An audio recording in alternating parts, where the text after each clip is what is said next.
Garuda Kitchen World exclusive stainless steel సామాన్లు wholesale and retail Aziz plaza in Hyderabad. Tollywood నటుడు శివాజీ గురించి ప్రత్యేకంగా చెప్పాల్సిన అవసరం లేదు. హీరోగా, క్యారెక్టర్ ఆర్టిస్ట్ గా, కమెడియన్ గా, రాజకీయ నాయకుడిగా తనలోని విభిన్నమైన యాంగిల్స్ ని బయటపెట్టిన వ్యక్తి శివాజీ.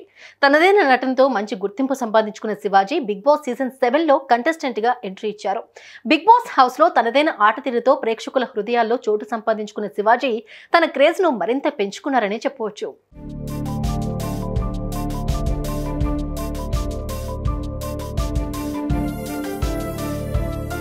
శివాజీ సొంటినేని గుంటూరు జిల్లా నర్సరావుపేటకు చెందిన సొంటినేని వెంకటేశ్వరరావు, ఝాన్సీ లక్ష్మి దంపతులకు 1968 జూన్ 30న జన్మించారు. శివాజీ తండ్రి ధాన్యం, పత్తి, పెసళ్ళు, మినుమలు హోల్సేల్గా రైతుల నుండి కొని అమ్మే వ్యాపారం చేసేవారు.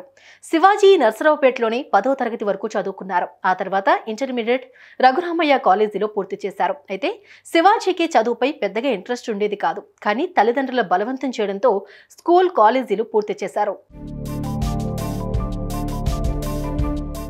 అయితే శివాజీ ఇంటర్ చదువుతున్న సమయంలోనే తండ్రి చేస్తున్న వ్యాపారంలో చాలా నష్టాలొచ్చాయి. ఆ సమయంలోనే శివాజీ ఇంటర్ కూడా ఫెయిల్ అయ్యారు. మళ్ళీ ఎగ్జామ్ ఫీజు కట్టి చదువుకుందామన్నా డబ్బులు లేని పరిస్థితి వారిది. ఆ సమయంలోనే హైదరాబాద్లో ఉన్న శివాజీ అక్క దగ్గరికి వెళ్లి ఉద్యోగం చేస్తూ చదువుకోవాలని నిర్ణయించుకున్నారు శివాజీ. అలా వచ్చిన శివాజీ హైదరాబాద్లోని జీడిమెట్లలో ఉంటూ ఓ కంపెనీలో చేరి చిన్న ఉద్యోగం కూడా చేశారు. ఆ ఉద్యోగం శివాజీకి నచ్చలేదు. కానీ చదువుకోవాలంటే చేతిలో డబ్బులుండాలన్న కారణంతో ఇబ్బంది పడుతూనే కొన్ని నెలల పాటు అదే కంపెనీలో పనిచేశారు. అయితే హైదరాబాద్లో శివాజీ ఏం చేస్తున్నాడో తెలుసుకోవడానికి శివాజీ తాతయ్య శివాజీ పనిచేస్తున్నటువంటి కంపెనీకి వచ్చి శివాజీ పడుతున్న కష్టాన్ని చూశాడు. నువ్వు డిగ్రీ పూర్తి చేసి నా దగ్గరికి రా, మంచి ఉద్యోగం ఇప్పిస్తా అని తాతయ్య చెప్పడంతో శివాజీ డిగ్రీ చదవడానికి గుంటూరు వెళ్లి డిగ్రీలో చేరారు. 1988లో రామారావు కాలేజీలో BA పూర్తి చేశారు. ఆ తర్వాత తండ్రి సలహా మేరకు MA లిటరేచర్లో చేరారు. కానీ అది అర్థం కాక MA ఫస్ట్ ఇయర్ ఫెయిల్ అయ్యారు. ఇక లాభం లేదనుకున్న శివాజీ డిగ్రీ సర్టిఫికేట్స్తో హైదరాబాద్ వచ్చారు. కానీ ఎవరూ ఉద్యోగం ఇవ్వలేదు.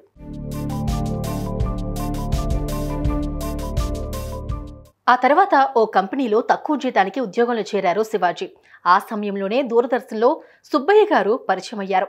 ఏదైనా సీరియల్లో కానీ సినిమాల్లో కానీ అవకాశం ఉంటే చెప్పండి సార్, నాకు చిన్నతనం నుంచి నటన అంటే ఇష్టం అని చెప్పారు శివాజీ. ఆ సమయంలోనే విశ్వనాథ్ అనే ఆర్ట్ డైరెక్టర్ను పరిచయం చేశాడు శివాజీకి. విశ్వనాథ్ దగ్గర అసిస్టెంట్గా చేస్తూ ఎడిటింగ్ నేర్చుకున్నాడు శివాజీ. ఆ తర్వాత దూరదర్శన్లో కిరణ్ పరిచయం అయ్యారు. ఇలా శివాజీ, కిరణ్ మంచి ఫ్రెండ్స్ అయ్యారు. కిరణ్ దగ్గర అసిస్టెంట్ డైరెక్టర్గా పనిచేశారు శివాజీ.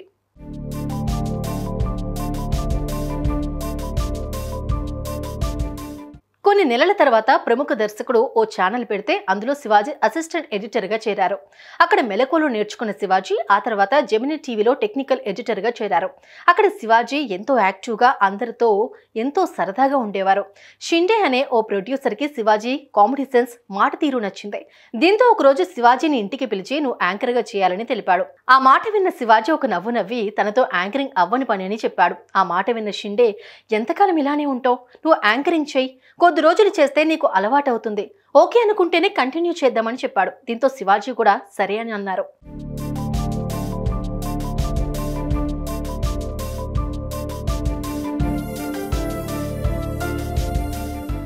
అయితే శివాజీ యాంకరింగ్ చేస్తున్న సమయంలోనే ఓ సీరియల్లో చిన్న రోల్లో నటించే అవకాశం వచ్చింది. ఆ తర్వాత తన ఫోటోలు, పూర్తి బయోడేటా తీసుకుని అవకాశాల కోసం ఆఫీసుల చుట్టూ తిరిగేవాడు శివాజీ. ఏదైనా సినిమాలో అవకాశం ఉంటే ఇవ్వమని దర్శకులను, స్టాఫ్ని అడిగేవారు. శివాజీని యాంకర్గా చూసిన సురేష్ కృష్ణ గారు మాస్టర్ సినిమాలో చిన్న రోల్ ఆఫర్ ఇచ్చారు. ఇలా సినిమాల్లో శివాజీ జర్నీ స్టార్ట్ అయింది. ఆ తర్వాత శివాజీకి YVS దర్శకత్వంలో శ్రీ సీతారాముల కళ్యాణం చూద్దాము రారండి అనే సినిమాలో ఆఫర్ వచ్చింది.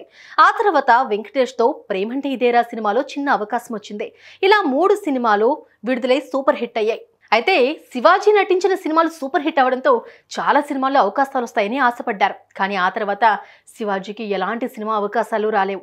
మరోవైపు శివాజీ సినిమాలు చేసుకుంటూ చాలా బిజీగా ఉన్నారు కదా అని ఛానల్ వాళ్ళు కూడా శివాజీని ఉద్యోగుల నుండి కూడా తీసేశారు. ఆ తర్వాత దర్శకుడు రాఘవేంద్ర రావు గారు స్టార్ కాంటెస్ట్ పెట్టారు. చివరి వరకు శివాజీ పోటీలో నిలిచారు. కానీ ఫైనల్లో శివాజీ ఎలిమినేట్ అయ్యారు. ఆ తర్వాత ఆయనకు చాలా పరిచయాలు కూడా అయ్యాయి. దీంతో ఆయన లైఫ్ టర్న్ అయిపోయింది.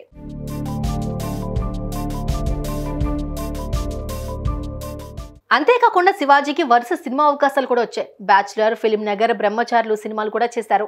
ఆ తర్వాత కళాశాల, యువరాజు, ప్రియమైన నీకు, లైలో కాలేజ్ సినిమాలో అవకాశాలు వచ్చాయి. పవన్ కళ్యాణ్ పక్కన ఖుషి సినిమాలో కూడా నటించారు శివాజీ.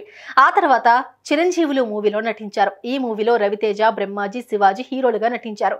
ఈ సినిమా శివాజీకి మంచి గుర్తింపు తెచ్చింది. ఆ తర్వాత శివరామరాజు సినిమాలో నటించారు. ఇక ఇంద్రా సినిమాలో గిరి పాత్రలో శివాజీ నెగిటివ్ రోల్లో అదరగొట్టారు. ఆ తర్వాత సందడే సందడి, అదృష్టం సినిమాలో అవకాశాలు వచ్చాయి.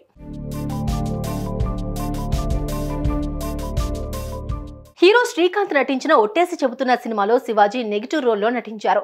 ఈ సినిమాతో శివాజీ లైఫ్ మరోసారి టర్న్ అయిందని చెప్పవచ్చు. ఆ తర్వాత శ్రీరామచంద్రులు సినిమాలో రాజేంద్ర ప్రసాద్ తో పాటు ఆయన కూడా మరో హీరోగా నటించారు. 2003లో ఏవివి గారి దర్శకత్వంలో ఆడదంటే అదో టైపు మూవీలో కూడా నటించారు. ఆ తర్వాత వరుసగా సినిమాలు చేస్తూ ఫుల్ బిజీ అయ్యారు శివాజీ. స్నేహితుడు, ప్రియనేస్తమా, చంద్రవంశం, మనసుంటే చాలు, స్నేహితులు, ఇంద్రులు, సందడే Sandadi, Adrushtam, Ayudham, Mr and Mrs Sailaja Krishnamurthy, Missamma ఇలా వరుస సినిమాలు చేశారు శివాజీ.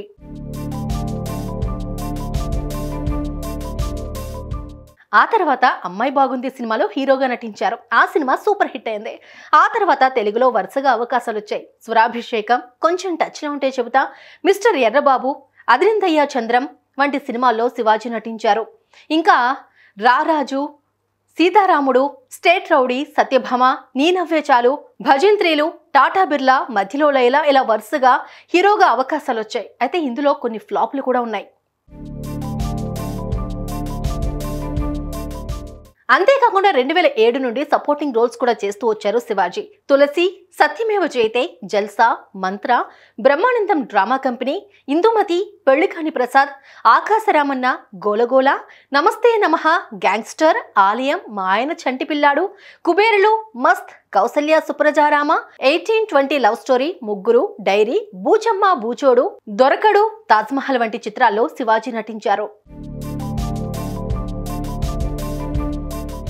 ఇక హీరోగా ఆయన పెళ్లికాని ప్రసాద్, నా గర్ల్ ఫ్రెండ్ బాగా రిచ్, బ్రహ్మలోకం టు యమలోకం, వయా భూలోకం, లోకమే కొత్తగా, ముగ్గురు, ఏమైంది నాలో, అయ్యారే ఏం బాబో లడ్డు కావాలా, తాను తిరిగింది పవిత్ర, కమలతో నా ప్రయాణం, బూచమ్మ బూచోడు, దొరకడు, సీసా ఇలా హీరోగా నటించి మంచి గుర్తింపు సంపాదించుకున్నారు శివాజీ. అంతేకాకుండా కొంతమంది హీరోలకు డబ్బింగ్ కూడా చెప్పారు. తెలుగులో జయం, దిల్, సంబరం సినిమాల్లో నితిన్కి డబ్బింగ్ చెప్పారు. ఉల్లాసంగా ఉత్సాహంగా సినిమాలో ఏసవ్ సాగర్ కు కూడా డబ్బింగ్ చెప్పారు. పిజ్జా సినిమాలో విజయ్ సేతుపతికి కూడా శివాజీ డబ్బింగ్ చెప్పారు. 2010 వరకు వరుసగా సినిమాలు చేస్తూ బిజీగా ఉన్న శివాజీ ఆ తర్వాత రాజకీయాల్లోకి ఎంట్రీ ఇచ్చారు. ఏపీకి స్పెషల్ స్టేటస్ ఇవ్వాలని బీజేపీలో చేరారు. ఆ తర్వాత టీడీపీలో చేరారు. 2018లో గ్యాంగ్స్టర్ అనే వెబ్ సిరీస్ లో కనిపించారు. దిల్ మూవీకి గాను ఉత్తమ పురుష డబ్బింగ్ ఆర్టిస్ట్ గా నంది అవార్డు అందుకున్నారు శివాజీ. 2016లో సినీ ఇండస్ట్రీకి దూరమయ్యారు. ఆ తర్వాత రాజకీయాల్లో కనిపించారు. ఏపీకి ప్రత్యేక హోదా కల్పించాలని ఆమరణ నిరాహార దీక్ష చేశారు. ఏపీకి ప్రత్యేక హోదా కోసం పోరాడుతున్న టీడీపీ, ఆ పార్టీ అధినేత నారా చంద్రబాబు నాయుడికి మద్దతిచ్చారు. ఆ తర్వాత రాజకీయాలకు కూడా దూరంగా ఉన్నారు శివాజీ. అటు సినిమాలకు, ఇటు రాజకీయాలకు దూరమైన శివాజీ సడన్ గా బిగ్ బాస్ లో కనిపించి అందరినీ ఆశ్చర్యానికి గురి చేశారు. బిగ్ బాస్ సీజన్ 7లో కంటెస్టెంట్ గా ఎంట్రీ ఇచ్చిన శివాజీ తనదైన ఆటతీరుతో ప్రేక్షకుల ఆదరాభిమానాలు సంపాదించుకున్నారు. బిగ్ బాస్ హౌస్ లో పెద్దన్నగా తోటి కంటెస్టెంట్స్ కి సపోర్ట్ గా నిలబడ్డారు.